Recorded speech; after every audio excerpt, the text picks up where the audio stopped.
On va commencer avec la petite histoire d'un insecte.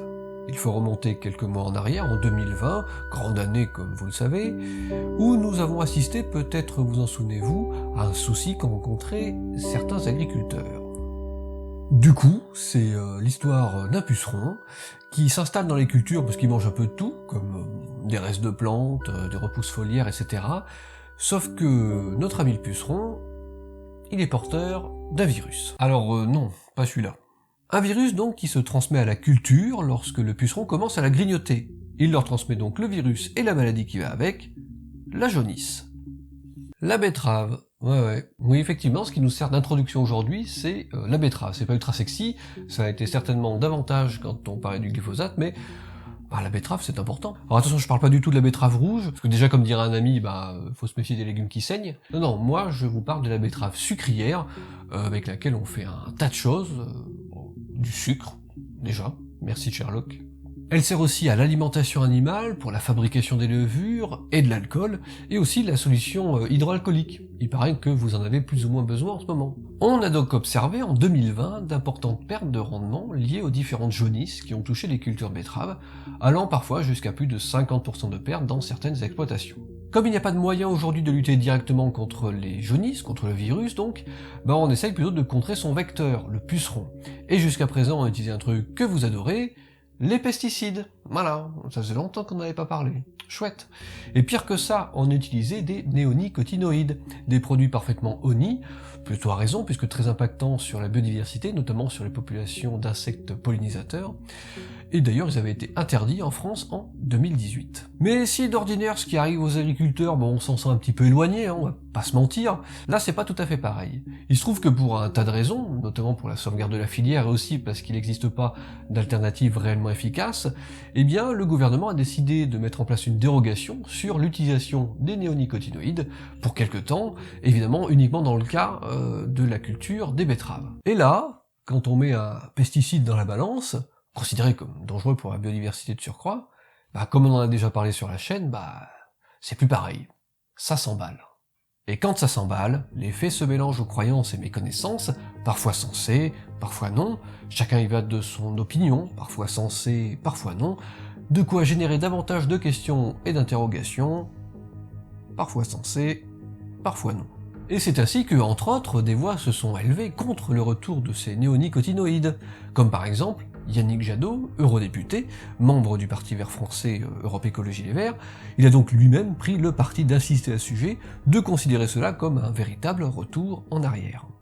Une part de ces arguments ont évidemment reposé sur l'agroécologie, notamment sur l'aménagement des paysages pour lutter contre ces pucerons, parce que par exemple la mise en place de haies dans le paysage agricole peut constituer un abri pour les prédateurs naturels des pucerons, et donc évidemment un puceron mort n'est pas un puceron vecteur de maladie. Il a également parlé d'exploitation des betteraves sucrières qui sont en agriculture biologique, comme quoi elles seraient plus épargnées par les pucerons et par donc du coup les jaunisses. Et là,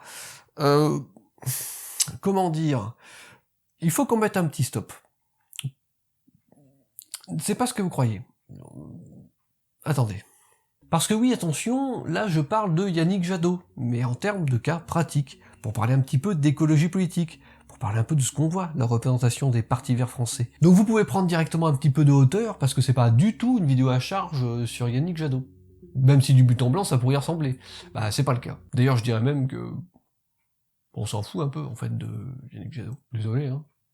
Mais oui, comme toujours, on pourrait s'amuser à décortiquer un petit peu ses propos, à commencer par dire que les exploitations en bio n'étaient pas plus épargnées que les autres par les jaunisses. Factuellement, ce n'est pas le cas.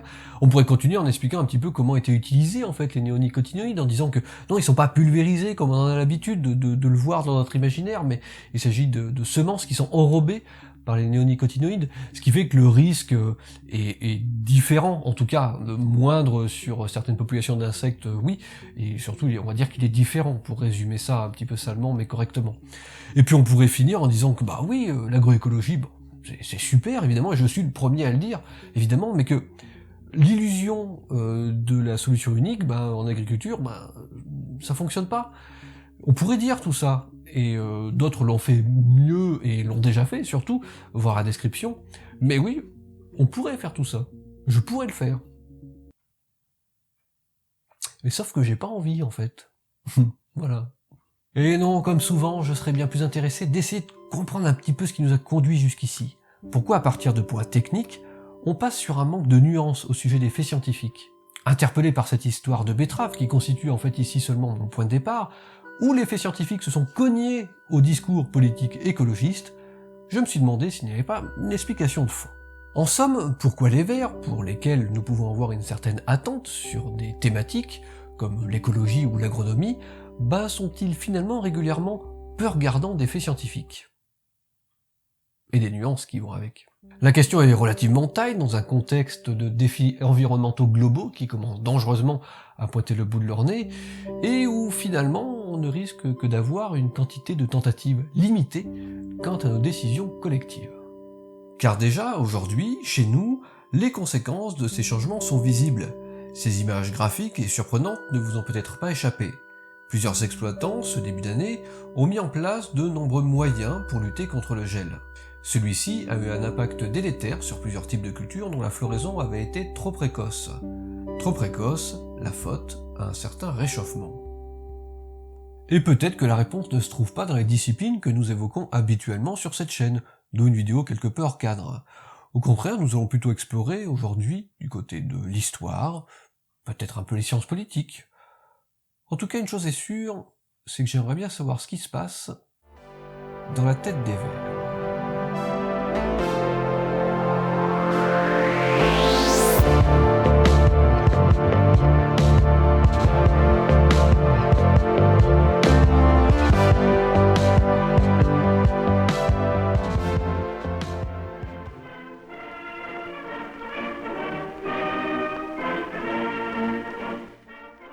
Ça, c'est mai 68. Ma génération, là, les trentenaires, s'en est toujours fait toute une histoire. À tort ou bien à raison, je ne sais pas, je crois que l'effervescence qui l'accompagne montre que c'était quand même un petit peu à raison. Ça fleure bon la révolte contre le système, l'aboutissement de la lutte, jeunesse qui arrive à se faire entendre. Ce qui est surtout intéressant avec mai 68 finalement, c'est ce qu'il y a autour.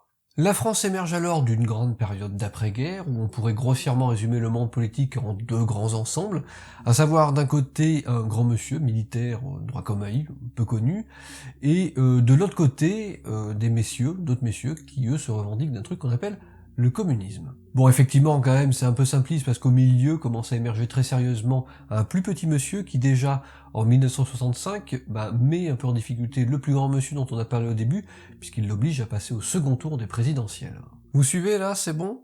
Ouais, parce que là c'est bien vulgarisé avec les petits et les grands, on comprend bien. Sauf que mai 68 représente quelque chose d'un petit peu différent, un bouillonnement culturel et politique duquel va naître énormément de choses. C'est un peu ici qu'on peut faire démarrer l'histoire de l'écologie politique moderne en France. Si bien sûr les préoccupations au sujet de la nature sont anciennes, nous sommes ici dans un monde pris d'un essor fortement industriel et consumériste, plus connu aujourd'hui sous le nom des 30 Glorieuses. De nouvelles mouvances voient alors le jour.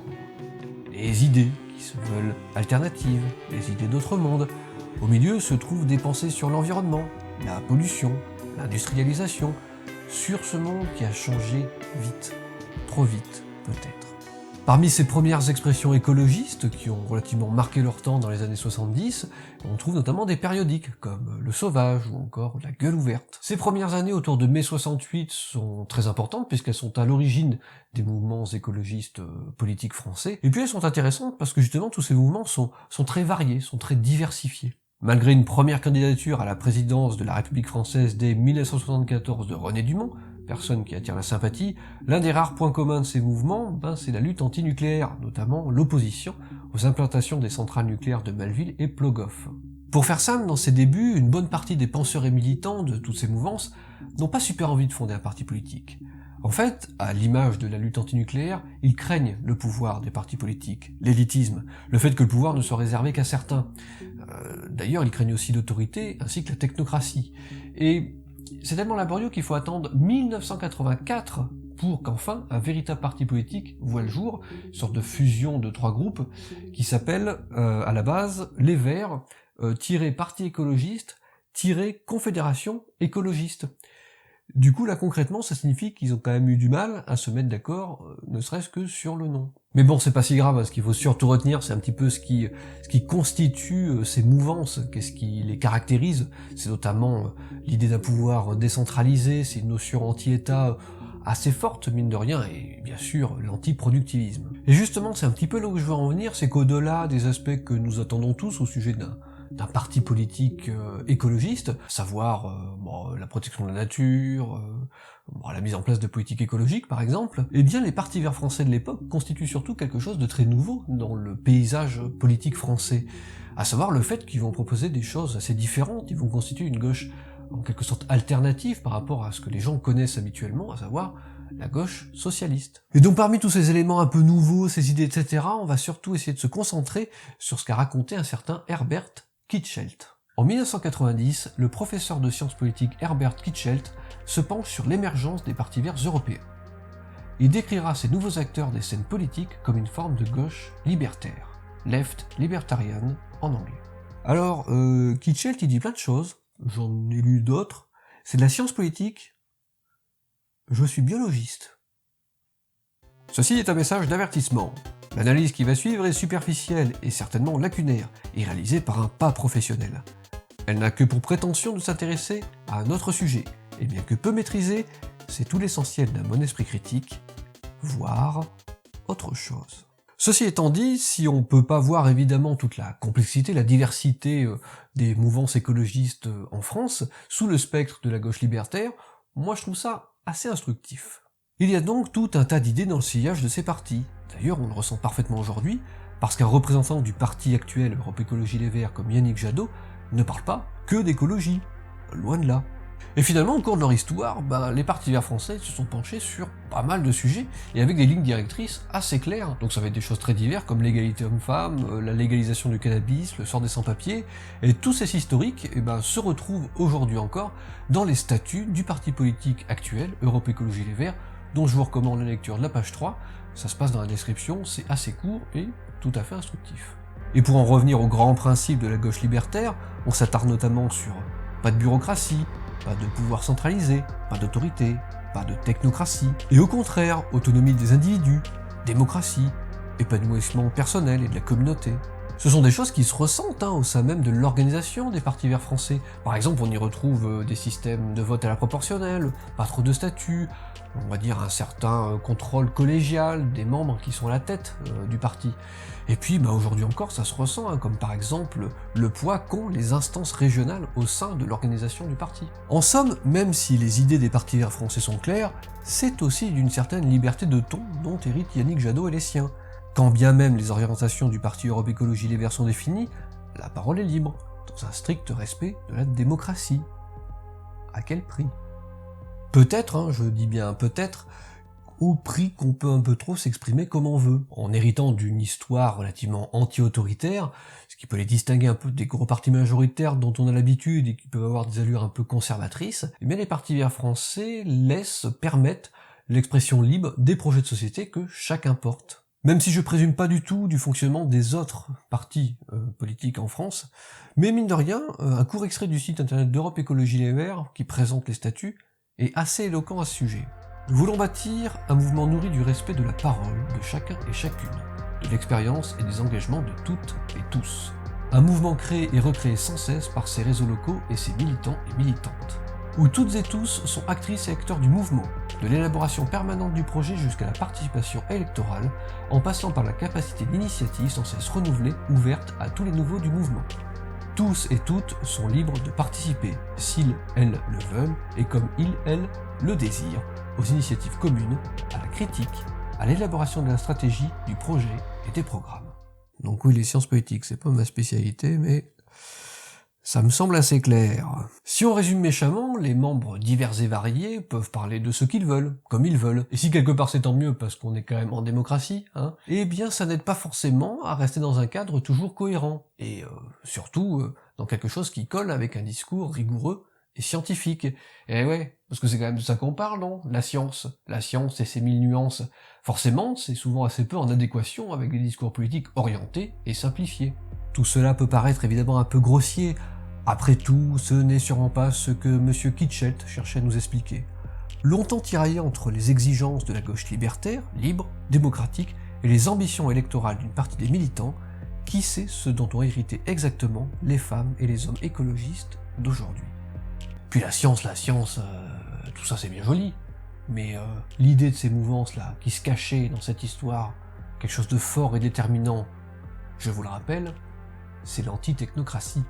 La technocratie, c'est quand le gouvernement est géré par des experts techniques, dont les compétences et méthodes vont guider les prises de décision.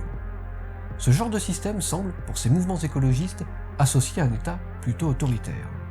Par exemple, peut-être que, comme moi, vous avez vu la lutte antinucléaire comme la résultante de peur. La peur des déchets, la peur des accidents, si bien sûr cela alimente cette lutte qui a structuré énormément les mouvements écologistes, ça n'explique pas tout.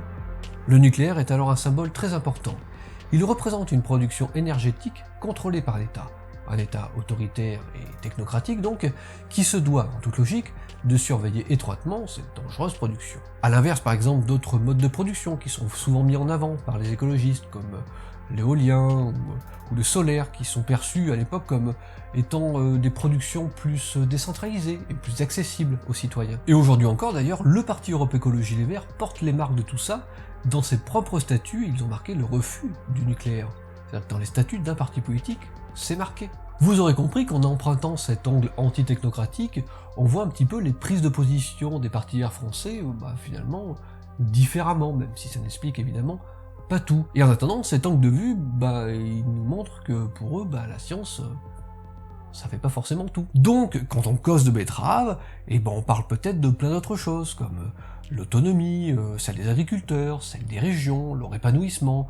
Peut-être qu'on parle aussi de contrer un peu l'autorité, le monopole des grands producteurs de semences, de produits phytosanitaires, etc. Finalement, on est en plein dedans. Peut-être que sous une betterave se cache en vérité un tas d'idées sociales et politiques. Je vous avais dit qu'avec la betterave, on faisait pas que du sucre. Voilà. C'est marrant. Ouais. Je sais, ça suffit pas. Je sais à qui je m'adresse en faisant des vidéos, hein. Il y a un mot qui vous brûle le commentaire. On va en parler, ça va. Parce que le principe d'un parti politique, en plus de faire partie d'un système démocratique, c'est aussi de faire valoir une idéologie. Voilà, on l'a dit, ça va mieux, idéologie, ça y est. L'idéologie, nous y sommes confrontés tous les jours. On en a tous, moi le premier. D'ailleurs, ce que vous êtes en train de voir là, c'est de l'idéologie, désolé.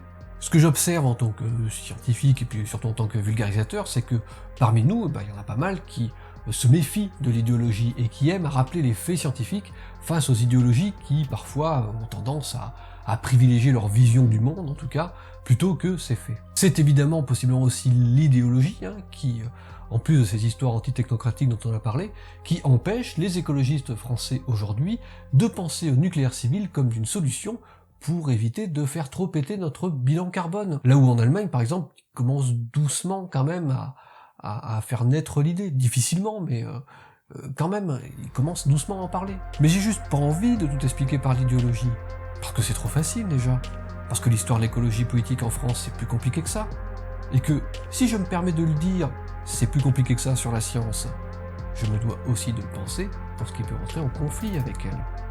Une idéologie politique est un concept regroupant plein de choses, des idées, des croyances, des principes. Tout cela appartient à un groupe de gens qui estiment que c'est ça qu'il faut pour la société. L'idéologie, ça existe, c'est un fait.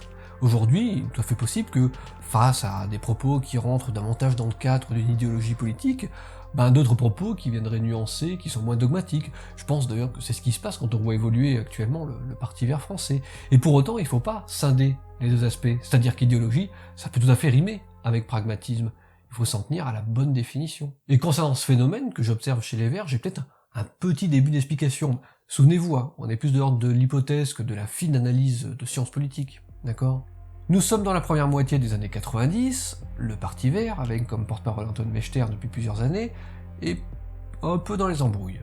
À vrai dire, ils n'ont pas encore intégré le Parlement, notamment l'Assemblée nationale. C'est dommage quand même, surtout qu'on a souvent tendance à se comparer à eux, mais les Allemands, par exemple, de leur côté, ils y sont rentrés depuis les années 80, donc ça la fout un peu mal. sont forts ces Allemands. Ces histoires électorales là, elles sont pas tout à fait du goût de tout le monde. Surtout qu'en fait, les Verts ils ont intégré le Parlement européen en 1989, donc ils sont pas zéro non plus. Et peut-être que du coup c'est surtout un prétexte pour se foutre un peu sur la gueule. Parce qu'au sein du parti, il semblerait qu'il y ait deux bords en train de s'affronter. Les Verts ne vont pas consacrer 2 années de leur action à ce scrutin. Il n'empêche que l'une, Dominique Voynet, et l'autre, Antoine Wechter, n'ont décidément pas parlé le même langage, la première parlant plutôt politique, le second, protection de la nature. Il n'y a pas de guerre des chefs, il y a l'affrontement sans doute de deux manières d'aborder la politique. Il faut quand même que je vous explique, parce qu'il n'y a pas mille et une manières d'entrer au Parlement quand on est un parti qui n'a pas énormément d'influence. Pour ça, il faut faire des alliances avec de plus gros partis, qui au moment des élections législatives, vont vous laisser des circonscriptions, autrement dit, une place de député. Et le truc, c'est que pour l'instant, chez les alliés d'Antoine Wechter, le porte-parole là, des alliances, on n'en veut pas. Parce qu'on est peut-être toujours un peu un parti anti-parti, faut croire, hein, c'était un peu dans les fondements du bousin à l'origine. Mais là, c'est stop. À l'AG des Verts de Lille en novembre 1993, Antoine Wechter, qui chahutait depuis un petit moment, est débouté. On va changer de stratégie. On va faire de la politique politicienne. Pire expression d'analyse politique du monde, ne me remerciez pas, c'est pour moi. Cet événement est un tournant dans l'histoire des partis verts français. On va davantage jouer le jeu du monde politique. C'est ce qui donne une alliance avec, entre autres, le Parti Socialiste, ce qui donnera pour les élections législatives de 1997 la gauche plurielle. Résultat des courses, les Verts entrent au Parlement. Oui, bravo. Oui, c'est tout. En vrai, je m'en fous.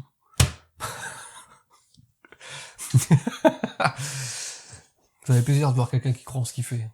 Mon interrogation repose donc sur l'idée qu'à partir de ce changement, finalement, ce qui va l'idée de parti, c'est plutôt des personnes qui sont des politiques pures et dures, issues par exemple dans leur jeunesse de partis de syndicats étudiants, comme Dominique Voynet par exemple. Alors que préalablement, des gens comme Antoine Wechter, lui, il était plutôt issu de mouvements de protection de la nature. Donc forcément, on a un léger changement de paradigme. René Dumont lui-même était agronome par exemple. Le premier candidat au présidentiel écologiste était un scientifique.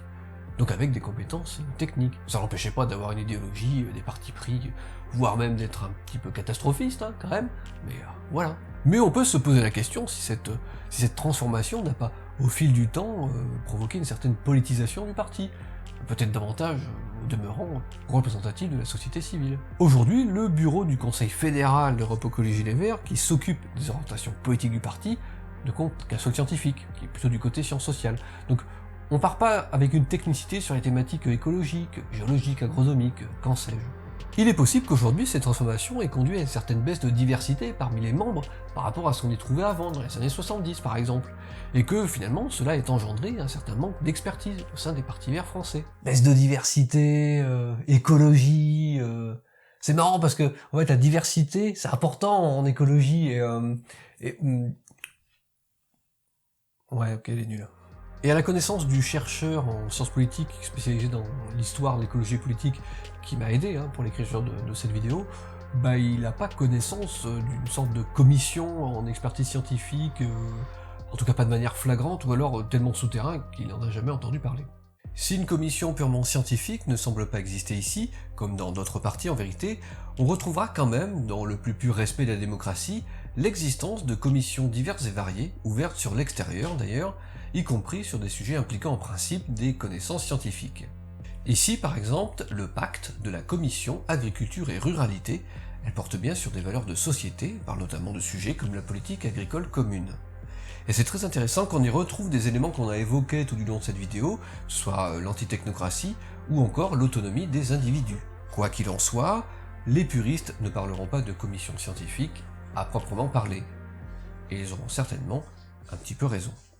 Et c'est dommage parce qu'on peut éventuellement imaginer que c'est plus simple de respecter les nuances de la science lorsqu'elles viennent du parti et non pas de l'extérieur. Parce que quand elles viennent du propre parti, c'est pour le bien du parti. Le truc, c'est qu'on vit une époque très différente de celle dont je vous ai parlé. Quand René Dumont s'est présenté à la présidentielle, c'était une première. Sa manière de parler, franche, directe, simple et sans détour, assez catastrophiste aussi, avait permis à une grande partie de la population française d'entendre parler que l'écologie, ça existe. parce que je vous annonce ici le début de la politisation du mouvement écologique. Jusqu'à présent, ce mouvement... Aujourd'hui, on vit un plein boom des consciences écologiques, et ça va sûrement continuer. Et à l'époque, il n'y avait que les partis verts français qui parlaient de tout ça. Et aujourd'hui, face à l'urgence et à l'intérêt croissant de la population à ces sujets, tous les partis en parlent. C'est plus simple aujourd'hui d'enfoncer le clou sur certains sujets, comme l'a fait Yannick Jadot quand il parlait de betteraves. Il en a profité pour parler d'agroécologie, de taper un peu sur les néonicotinoïdes, etc. C'est plus simple, aujourd'hui on y trouve de l'écho pour faire passer ces messages. Parce que c'est un projet de société, en fait, c'est pas juste de l'écologie pure et dure. Et qu'ils font pas, du coup, que de l'écologie. D'ailleurs, ils ont jamais fait que ça. Parce que cette liberté de parole, là, cette méfiance antitechnocratique, etc., c'est quelque chose qui, finalement, s'emboîte très bien dans la nouvelle sensibilité qu'a l'opinion publique vis-à-vis des thématiques environnementales. Ça match. Ça match peut-être parce que ras-le-bol de l'autorité, de la pollution, du manque de transparence, de ce qu'on mange parfois. Et puis, y a pas urgence, en fait, là ? Que ce soit par une conduite antitechnocratique et libertaire, ou par une certaine politisation du parti, tout à la fois, ou aucune des deux hypothèses évoquées dans ces vidéos d'ailleurs, on ne peut que déplorer que ce boom souffre de certaines dérives pseudo-scientifiques que certaines prises de position politiques peut engendrer, voire alimenter. Car par essence, et malheureusement, un débat politique, public, a souvent tendance à se polariser, à se simplifier, à l'extrême même, quitte à se déformer. Alors que comme toujours, on ne fait que toucher une corde sensible, la crainte légitime de nos concitoyens, envers leur santé, l'avenir de nos enfants.